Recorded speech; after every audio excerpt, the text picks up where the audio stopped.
Bonjour à tous, bienvenue sur la chaîne de Plancton Curieux et bienvenue dans cette revue hebdomadaire du portefeuille crypto, celui que je vous fais suivre depuis février de cette année. On est du coup le 27 août 2023, je crois que c'est la 29e édition de ce portefeuille. On commence bien évidemment par une revue du marché. Donc marché en vue semaine plutôt dans le rouge, avec essentiellement une grosse valeur ici, Ecomi qui sort du lot, le reste du marché plutôt en correction. Donc pour moi c'est bien, hein, c'est des opportunités d'acheter. J'ai quelques cryptos dont les ordres sont déjà en attente, hein, vous le savez, qui n'ont pas été encore prises, notamment Atom et DOT. On va parler bien sûr de Bitcoin et de toutes les cryptos qui nous intéressent dans quelques instants. Avant ça, on va juste regarder l'indicateur d'Alcon Season. On le voit ici, on est à 27. Donc 27, c'est relativement élevé par rapport à ce qu'on a pu connaître au cours des derniers mois. Il y a 2 mois, par exemple, on était autour des 10. Donc vraiment une dominance Bitcoin extrêmement prononcée. Ça a monté au cours du mois de juillet. Donc c'est-à-dire que les altcoins se sont un peu réveillés. Et c'est en train de redescendre. On voit que ce sont quelques altcoins qui ont surperformé, mais c'est vraiment marginal. Vous voyez, il y en a 1, 2, 3, allez, moins de 5, et le reste, en fait, sous-performe. Donc on est très largement dominé par Bitcoin dans le marché crypto à l'heure actuelle et pour la saison de l'été. Maintenant que ça c'est dit, on va aller voir tous nos indicateurs habituels. On commence ici par euro sur dollar qui continue une semaine dans le rouge. Donc on le sait, hein, semaine dans le rouge pour euro sur dollar. En général, ça veut dire semaine dans le rouge pour les actifs risqués, donc les cryptos. Ce qui est intéressant, c'est de regarder le RSI en vue semaine, et vous le voyez ici, on a touché les 70, donc tout juste la zone d'excès, vraiment tout juste, en juillet, le 10 juillet, la semaine du 10 juillet. Depuis, on ne fait que baisser. Est-ce qu'on va s'arrêter sur cette espèce de support, hein, qu'on a touché presque 2 fois auparavant, en mai ici et en février? Bah, écoutez, c'est quelque chose qu'on va voir. Il semblerait que là, ce ne soit pas le cas. Il semblerait qu'on soit parti pour aller plus bas. C'est quelque chose qui est déjà arrivé, hein, historiquement. On va sur un excès à l'achat ici, vers un excès à la vente. Alors, il s'est passé beaucoup de temps la dernière fois, hein, c'était entre août 2020 et mai 2022. Si on est un petit peu moins gourmand, novembre 2021. Donc on peut très bien redescendre, il n'y a pas de souci avec ça. Ce serait plutôt un indicateur négatif pour les marchés crypto. On continue avec nos indices boursiers. Ici, le SP500 qui fait une semaine plutôt dans le vert. Merci aux résultats de Nvidia qui ont certainement propulsé tout ça, alors qu'on avait une correction depuis un petit mois. Ici, le Nasdaq, ça va être exactement la même chose et pour les mêmes raisons, pas la peine de tergiverser. En revanche, on voit qu'en Asie, c'est plutôt la baisse. Ici, le SSE Composite de Shanghai qui fait une belle correction. Si on prend un peu plus de recul, bien on voit qu'on va retourner sur des zones déjà fréquentées, à voir si ça va rebondir ou pas. Le RSI, il y a encore de la marge, on peut aller bien plus bas. Pareil, à peu près la même analyse pour le CSI 300 et vraisemblablement le Nikkei au Japon qui fait quelque chose d'assez similaire, sauf qu'on est sur un top de marché. Vous voyez, on est sur des valeurs qui n'ont pas été connues avant. Donc c'est normal encore plus de corriger dans ces circonstances-là. Au niveau du bilan des banques centrales, rien à signaler pour le moment, donc on ne va pas tergiverser dessus. Et au niveau de la Bitcoin dominance, on voit qu'on a une légère bougie verte. Donc oui, c'est bien Bitcoin qui domine. Et on est, rappelons-le, autour des 50%, ce qui reste extrêmement élevé. Historiquement, c'est des zones qui sont peu connues, à part quand on était en pré-2021. Donc quand il y avait nettement moins de crypto. On peut continuer ici avec Ethereum sur Bitcoin, hein. J'aime bien utiliser cet indicateur pour tempérer un peu celui de vue d'avant. C'est-à-dire que là, on va juste comparer Ethereum et Bitcoin en termes de dominance. Et effectivement, Ethereum qui a perdu un petit peu de terrain. Moi, je vous le dis, hein, j'attends un retour sur la zone basse qu'on a connue ici en juin 2022, enfin l'été 2022, il y a un an. C'est clairement sur cette tendance-là qu'on s'inscrit. Donc, on peut avoir une Bitcoin dominance encore assez solide dans les prochains mois, en tout cas selon cette analyse-là, bien évidemment. C'est tout à fait incomplet, mais ça commence à donner une idée. Maintenant, on va passer aux cryptos. On va commencer par Bitcoin, qui suit un des scénarios que j'avais, entre guillemets, prévus. Disons les scénarios que j'anticipe, quoi. Donc le premier, c'est celui d'aller à peu près 40-45 000 pour me décharger avant une profonde chute et racheter éventuellement en dessous des 25. Le second, c'est d'aller directement au 25 après avoir touché les 30-32, ce qu'on a fait ici. Donc là, vous voyez qu'on suit mon dessin, clairement. Certes, le dessin n'est pas d'une grande réalisation, n'est pas très très beau, mais il semblerait que la tendance le suive de façon assez surprenante. À voir jusqu'où on ira, moi je vous l'ai dit, je l'attends beaucoup plus bas pour en acheter, et je ne suis pas pressé, s'il faut attendre 6 mois, j'attendrai 6 mois. Au niveau d'Ethereum, approximativement la même analyse, rien à dire, de toute façon c'est la zone dans laquelle j'en ai accumulé pour la première fois, donc je vais attendre beaucoup plus bas pour recharger dans le cadre de mon portefeuille. Matic, j'en ai acheté la semaine dernière, ça vous l'avez vu, c'était sur la résistance des 55 000, enfin la zone des 55 000, hein, qui n'est pas encore officiellement une résistance. Il est même allé un peu plus bas, c'est possible d'en acheter exactement au même cours que moi, et à titre personnel, j'attends qu'il aille plus bas. On peut parler du RSI, qui continue de baisser cette semaine, ce qui est logique. On est au niveau des 33, on a un petit peu de marge pour aller sur l'excès de vente, selon cet indicateur-là et en vue weekly. Rien ne garantit qu'on ira, mais c'est ce que j'espère pour en acheter encore moins cher. Parce que Matic, très très bon projet à mon avis. Des news tous les jours, on en a encore eu tout récemment avec des stablecoins qui se lancent dessus. C'était au Pérou, il me semble. Enfin, c'est vraiment un projet qui a de l'avenir si on en croit les données en notre possession. On continue ainsi avec Phantom, donc c'est vraiment les cryptos que je surveille de près, quasi quotidiennement, qui continue sa baisse, RSI à 35, on attend, correction du M toujours, qui se continue. Le plus bas, la zone vraiment du plus bas, ce serait le bas de mon carré bleu pour en acheter en ce qui me concerne. Vous voyez sur les 17, 17 centimes, ce serait vraiment pas mal. Ce serait vraiment sympa, je pense que j'en prends une belle louchée. 20 centimes, c'est déjà très très bien pour du Phantom. Un Phantom, c'est un super projet, vraiment. Après, on a de la marge au niveau du RSI, c'est aussi qui me fait envie d'attendre.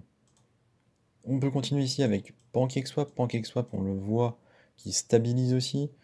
Je pense que PancakeSwap, il y a quelque chose à faire. On a vu des news assez positives où ça continue un petit peu de build. Il allait sur une nouvelle Layer 2 d'Ethereum. Moi, je vois des belles choses pour PancakeSwap, et pour l'instant, ça continue de creuser.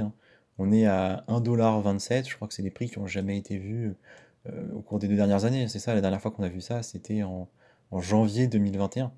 Vous voyez, on peut se demander un petit peu jusqu'où il va aller, mais je le surveille avec intérêt. Ça fait 2 mois que je le surveille, peut-être 3 mois. Pour le moment, ça a l'air de continuer à baisser, donc j'ai envie d'attendre encore un peu. CRV, c'est pareil, ça continue à baisser, mais c'est un projet que je surveille avec attention, sachant que là, on est vraiment sur une zone propice à l'achat, une zone propice au rebond, en tout cas historiquement. Est-ce que ça veut dire qu'il ne va pas aller plus bas? Non, bien sûr qu'il peut aller plus bas. Mais vous voyez, là c'est une zone que j'avais tracée, donc c'était en octobre 2020, c'est 35 centimes. Là, on est à 45. On est vraiment juste au-dessus. Ça peut rebondir si on a les bonnes conditions de marché, mais à l'inverse, ça peut creuser encore plus. Rien n'empêche d'aller plus bas. Le RSI qui est autour des 33, on a un tout petit peu de marge encore. Je le surveille vraiment quotidiennement. Ici, le coin de Binance, le BNB, j'en ai acheté un petit peu plus cher que ça, même sensiblement plus cher. Donc, pour le moment, j'en veux pas trop. J'ai l'impression que Binance est toujours dans la tourmente. C'est pas forcément la fin des mauvaises nouvelles. S'il y a vraiment une grosse mauvaise nouvelle, peut-être que ça ira bien plus bas. Ce sera l'occasion d'en acquérir. Et l'autre façon de voir la chose, c'est de se dire que peut-être qu'on croit pas forcément à fond dans Binance. Et si on est dans cette situation-là, c'est peut-être pas l'idéal d'en acheter. Il y a peut-être d'autres opportunités. Moi, j'y crois plutôt fort et je pense que ça repartira à la hausse. Mais ça peut peut-être aller plus bas avant ça. Chainlink, rien à dire, ça bouge pas, c'est toujours dans son range. On est un petit peu en dessous des 6$, ce qui est pas un mauvais cours, mais pour le moment, ça m'intéresse pas. Stax, on continue la correction, on a fait une toute petite semaine, donc on va pas s'éterniser. On est assez haut au niveau du RSI, ça ne m'intéresse pas non plus. Litecoin, la déception de l'année, qui a fait une semaine des plus plates. Vous voyez, c'est vraiment rien passé dans cette semaine sur Litecoin. Mais alors vraiment, vraiment rien. Pour le moment, ça m'intéresse pas du tout non plus. J'en ai eu à 97$, donc je vais essayer d'en acquérir beaucoup, beaucoup plus bas pour vraiment lisser mon cours d'entrée. Vraiment beaucoup plus bas. Plutôt autour des 50, voire 45, s'il y va. Parmi les cryptos qui ne bougent pas, on a Kant aussi. Kant, il se passe vraiment rien. Il est dans son petit range depuis plusieurs semaines. Autour des 100, entre 100 et 110, parfois 120. Vous voyez, 100, 110, c'est ça. 100, 110 depuis ici, depuis juin. Donc ça fait 2 mois. Un été très plat pour Kant au final. The Graph, pour moi, continuons la correction là, de ce beau M. J'en ai eu, comme vous le savez, dans une zone assez propice ici. J'attends de voir s'il y retourne, sachant qu'on a pas mal de marge au niveau du RSI. Illuvium, ça bouge pas. Depuis que j'en ai acheté à 45, j'ai l'impression qu'il ne bouge plus. Au niveau des volumes, ça doit être quelque chose de très très plat. Ouais, c'est pas énorme les volumes, mais c'est plus que ça ne l'a été il y a un certain temps. Donc il y a autant d'acheteurs que de vendeurs quasiment, si le prix bouge aussi peu. C'est un peu ça qu'on peut supposer au niveau de Illuvium. Pour le moment, je vais pas en racheter, hein, c'est le cours que j'ai déjà eu. Filecoin, par contre, je le surveille avec grand intérêt. Pour le moment, on est sur de la correction. Est-ce qu'on va aller plus bas? J'espère, hein. J'espère qu'on peut aller sur la zone des 2,30. Alors ça demande un gros effort de baisse. Il y a un peu de marge au niveau du RSI. Pour le moment, j'attends, mais je le surveille vraiment beaucoup. Atom. Atom, là, j'ai un ordre à 7 $. Il a failli être touché, failli être rempli, hein. Vous voyez, on est allé jusqu'au 7 0,25, 0,1 peut-être. Bon, il est à 7 $ tout rond. Donc je l'ai pas eu. En général, il faut pas mettre 7 $ tout rond, hein, parce que soit on le break vraiment, soit on le touche pas. C'est ce qui m'est arrivé ici. Bah, après, on va voir, hein, peut-être que ça va y aller. Il y a un tout petit peu de marge au niveau de RSI. J'ai bon espoir pour en acquérir. Notez que 7 $, c'est vraiment un super cours pour avoir du atome. Oui, bien sûr que ce sera possible d'en avoir peut-être plus bas s'il y a une grosse mèche comme ici. Vous voyez, c'était possible d'avoir ici à 5 $ et demi. Mais 7 $, c'est déjà vraiment super. Casper. Casper, il a un peu corrigé quand même, hein. Il a un peu corrigé depuis le début de l'été. Je vais l'attendre encore un peu plus bas. Vous voyez, ma zone ici d'intérêt, c'est 0,03. Loopring, je sais pas trop quoi en penser honnêtement de Loopring. Il fait que baisser. Vu que ça s'arrête pas, je vais aller sur la résistance la plus ancienne que j'ai, hein, ici, au niveau de novembre 2020 et des 15 centimes. On est quasiment, on est à 17, hein, vraiment, il n'y a pas grand chose, hein, c'est vraiment histoire de gratter le maximum, sachant qu'on a RSI à 33, donc très proche des 30. Également, DOT, j'ai un ordre à 4,2, il n'a pas été pris non plus. C'est un peu une déception, mais c'est pas grave, il va peut-être finir par y aller. On est allé, vous le voyez ici, sur Binance à 4,258. Dire vraiment juste au-dessus. Bon, si on a un petit coup de mou, un petit coup de grisou dans la semaine, normalement mon ordre sera pris. Donc je serai très très content, même s'il va plus bas après, hein. Je trouve que c'est un très beau point d'entrée ici pour DOTS. Alors les valeurs IA, on a Aiken ici qui est en train de recorriger la hausse du début de l'été. Donc moi je l'attends toujours plus bas, hein, je ne suis pas pressé là-dessus. Fetch, un peu pareil, sauf qu'il avait fait une moins belle hausse, mais toujours en train de corriger, je l'attends plus bas évidemment. Vous voyez qu'il y a une grosse différence entre les valeurs ici qu'on avait il y a 6 mois en novembre, c'est un peu plus que 6 mois maintenant, mais il y a 8 mois en novembre, et les valeurs actuelles, hein, il y a encore un x4 de différence, pour moi on peut corriger, il y a de la marge. RSI en plus les RSI sont assez élevés, hein, sur les valeurs IA, c'est le cas pour les 3 précédentes. Donc là, c'est la même analyse, hein, pour Agix. C'est des projets que j'aime bien, des projets que j'ai étudiés, il y a des vidéos, mais c'est des projets sur lesquels je ne suis pas prêt à rentrer. Maintenant, je pense qu'on peut aller plus bas. Bien que Agix, vous voyez, là on est quand même sur une zone de support qu'on a connue ici en janvier. Il y a eu 3 semaines pendant lesquelles on a connu cette zone ici des 17-18 centimes. Peut-être qu'il va y rester avant de repartir. Ça, on verra bien. Et moi, j'attends plus bas.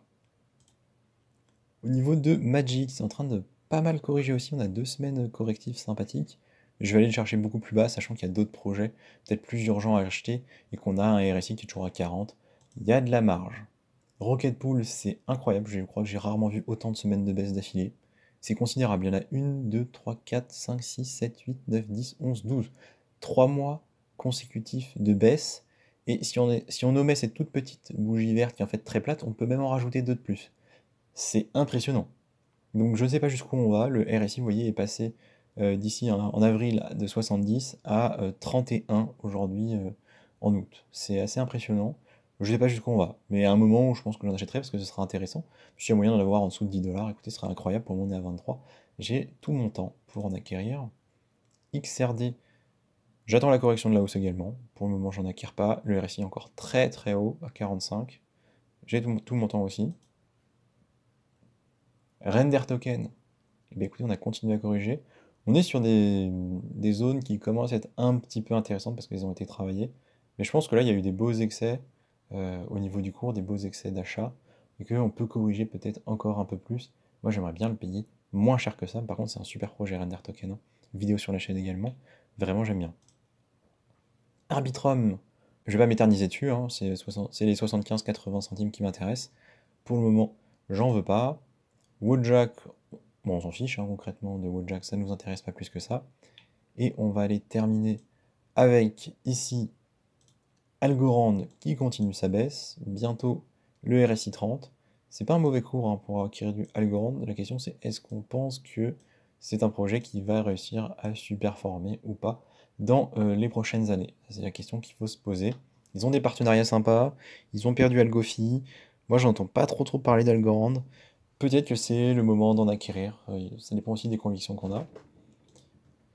Chili's, c'est un peu la même chose, mais moi j'aime pas du tout la structure. Moi, je me demande si Chili's va redécoller un jour. Peut-être que oui, hein, peut-être que oui, peut-être que là, vous voyez, on est au RSI 30, on est en baisse depuis ici, mars 2021, peut-être que ça va repartir, mais est-ce qu'on a envie de parier sur un projet comme ça qui baisse depuis 2 ans, ou est-ce qu'on a plutôt envie d'investir dans un nouveau projet, comme par exemple Render Token, vous voyez? C'est chacun son avis là-dessus, moi je pense que je suis plus en faveur du nouveau projet. Axis, c'est un peu la même chose. On pourrait avoir la même analyse, juste pour une raison un peu moins évidente. Moi, Axis, j'y crois un peu. Vu ce qu'ils ont montré, vu ce qu'ils sont capables de faire, je me dis que ça peut repartir potentiellement. Mais je suis pas sûr, donc j'ai envie de l'acheter encore moins cher que ça. 5 dollars, ça me paraît un peu trop. Et Bitcoin, je vous l'ai déjà dit, j'attends les 1 dollar. On est à 1,41, donc ça va même plus vite que prévu, hein. Je pensais que j'en aurais pour 4-5 mois à attendre. Écoutez, on est passé de 2 dollars à 1,4 en 2 semaines. Très très beau. XRP qui fait sa petite correction aussi. On est quasiment retourné aux valeurs qu'on avait avant les news de juillet. Donc avant la semaine explosive, voilà, on a vraiment la correction. Ça, c'est vraiment la crypto, hein. Ça, vraiment, si vous voulez un exemple de ce que c'est la crypto, c'est ça. C'est vous êtes ici, vous avez acheté, ça explose, pensez à vendre, prenez des profits. C'est vraiment ce que je vous dis tout le temps, prenez des profits sur des fois 2, des fois 3, parce qu'après il se passe ça, hein. Alors c'est pas toujours, bien sûr qu'il y a d'autres fois où ça va encore plus exploser parce qu'il y aura encore plus de hype, mais quand même, là vous êtes là, faut prendre des profits, et parce que regardez, c'est ce qui se passe derrière, hein. Les gens ils vendent, hein. Là vous avez une super hausse en quelques jours, et là c'est 1, 2, 3, 4, 5, 6 semaines de baisse, hein. Donc voilà, c'est juste la petite leçon, mais normalement vous la connaissez. Et bah, écoutez, ça conclut la vidéo du portefeuille d'aujourd'hui. Donc au final, j'aurais pas acquis d'autres lignes cette semaine, à part Matic, mais on l'a eu, il me semble que c'était la semaine dernière. Donc j'attends, on est en expectative, globalement marché qui devrait être baissier à l'avenir, et c'est très bien parce qu'on a des liquidités et qu'on veut les rentrer. C'est tout pour la vidéo d'aujourd'hui, merci de m'avoir écouté, je vous dis à demain pour une prochaine vidéo d'actu.